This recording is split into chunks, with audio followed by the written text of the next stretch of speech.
ساتواں مسئلہ کیا معلوم پڑا کہ شرک جیسے مسئلے میں، اور اس بات کو اچھی طرح جان لیجئے، عقیدے کا مسئلہ ہو، توحید کا مسئلہ ہو، ایک آدمی توحید کے بجائے شرک کر رہا ہو تو شرک کے مسئلے میں کسی کا جاہل ہونا، کسی کا لا علم ہونا اسے معذور نہیں قرار دیتا۔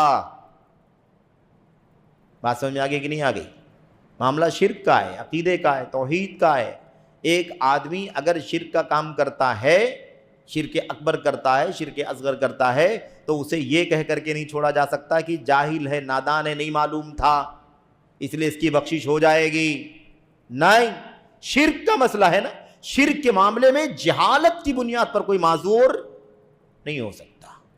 اس مسئلے کو طے کر لو اچھی طرح سے، اس کو جاننا ضروری ہے کہ عقیدے کے باب میں، شرک جیسے مسئلے میں کوئی بھی شخص اپنی جہالت کی بنیاد پر، لا علمی کی بنیاد پر معذور نہیں ہوگا۔